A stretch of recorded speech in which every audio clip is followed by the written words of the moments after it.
I saw the poster for Kokoro Connect and read the summary a couple years ago now.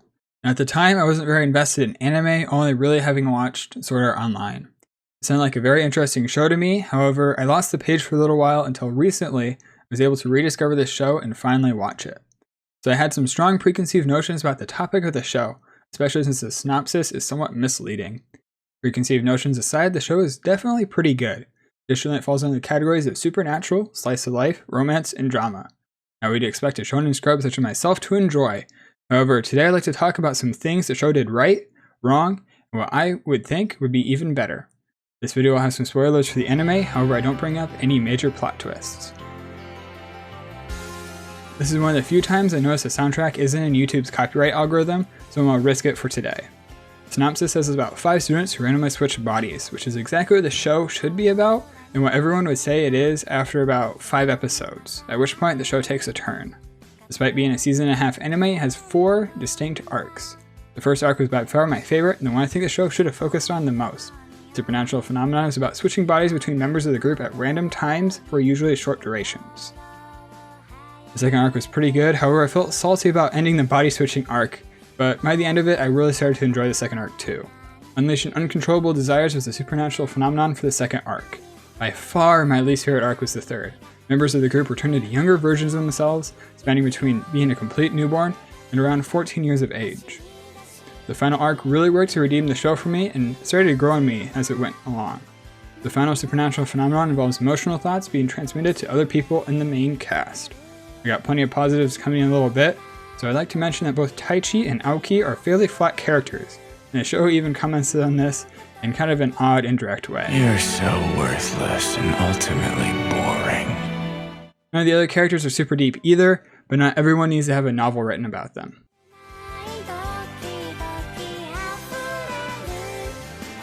My favorite arc, in my opinion, the one which has the potential to carry the whole show, was the first. In this arc, the supernatural phenomenon set on by Heartseed, or Balloon Vine, depending on your subtitle's author, was switching bodies at random times. On its own, this idea has been done a ton of times, however, I think this show is a unique place to explore this idea further. I ask questions like, what if the switch happens for an entire day or even multiple? What happens if the switch occurs rapidly and consecutively, and how does the group share information? For example, if 2 switch for an entire day, they wouldn't necessarily know where their own house is. Computer passwords, phone passwords, or even if someone switched in the middle of a test, it could result in some tension. Like, whose test score is it? Do the individuals all understand each other on a more fundamental level after switching? What happens when somebody dies? Most of the characters call each other by something unique, and for the most part have pretty distinct personalities. This allows the user to pick up on switches even if they aren't spelled out. I could go on for hours with these questions, and there's something the show could have easily explored.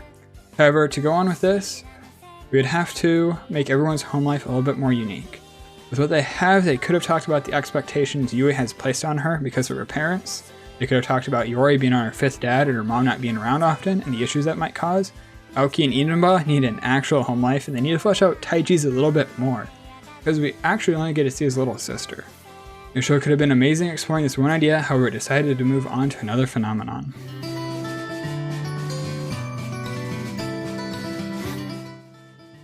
The second arc has the members of the group having their desires unleashed.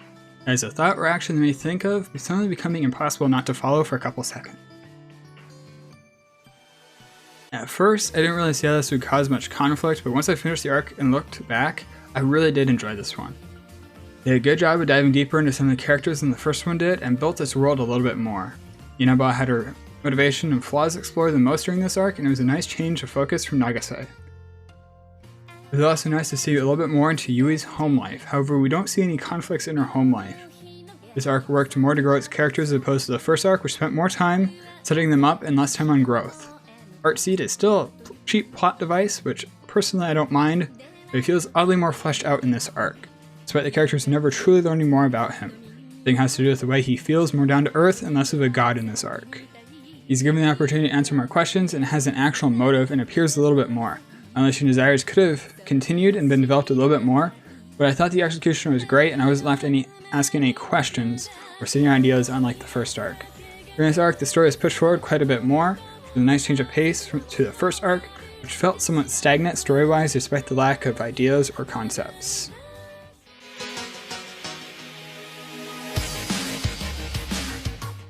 The third arc was, again, by far my least favorite.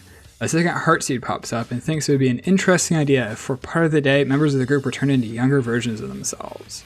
Characters were reverted to themselves somewhere between the ages of 14 and 1 or 2. When coming back to their normal self, they'd had the memories and feelings of that time in their life still boldly lingering in their minds.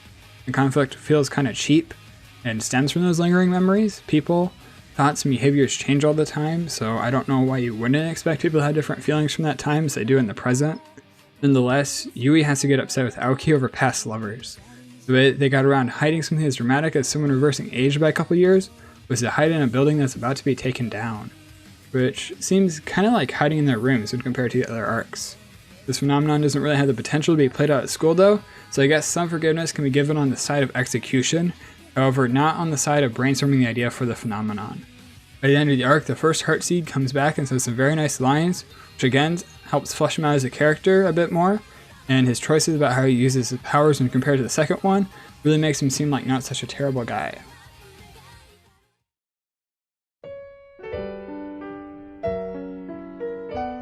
The fourth and final arc of Kokoro Connect redeemed the show for me. It feels pretty good overall. It's definitely far better than the mess of the third arc. Supernatural phenomenon in this arc involves the transmission of emotions, so it behaves more like thought transmissions in emotional situations. Again, at first I didn't really understand how this would create conflict, but it did, and it makes something of an interesting story, pushes the plot forward, and resolves the show. Except for the whole Inaba getting kidnapped thing that felt a little odd. The story switches and focuses on Nagase again, and calls back quite a bit to the first arc. Unfortunately, Heartseed takes a little bit more of a sideburner role in this arc, but he's hanging around the area and not totally forgotten, which I like. The story ends on kind of an odd note since it also ends with a school year. It makes me think that part of the reason the third arc might have been so bad was because it took place over winter break. From my understanding, the story continues for quite a bit longer after this fourth arc in the light novels, which if you guys are interested, I could possibly find a way to read and talk about the light novels in the future. Make sure to comment below. But like I said a couple times now, I recommend you go watch the show if you haven't. On this channel, I upload anime discussion videos similar to this one, so make sure to subscribe if that's something you're interested in. And comment below the anime you'd like to see me talk about next. Have a good one.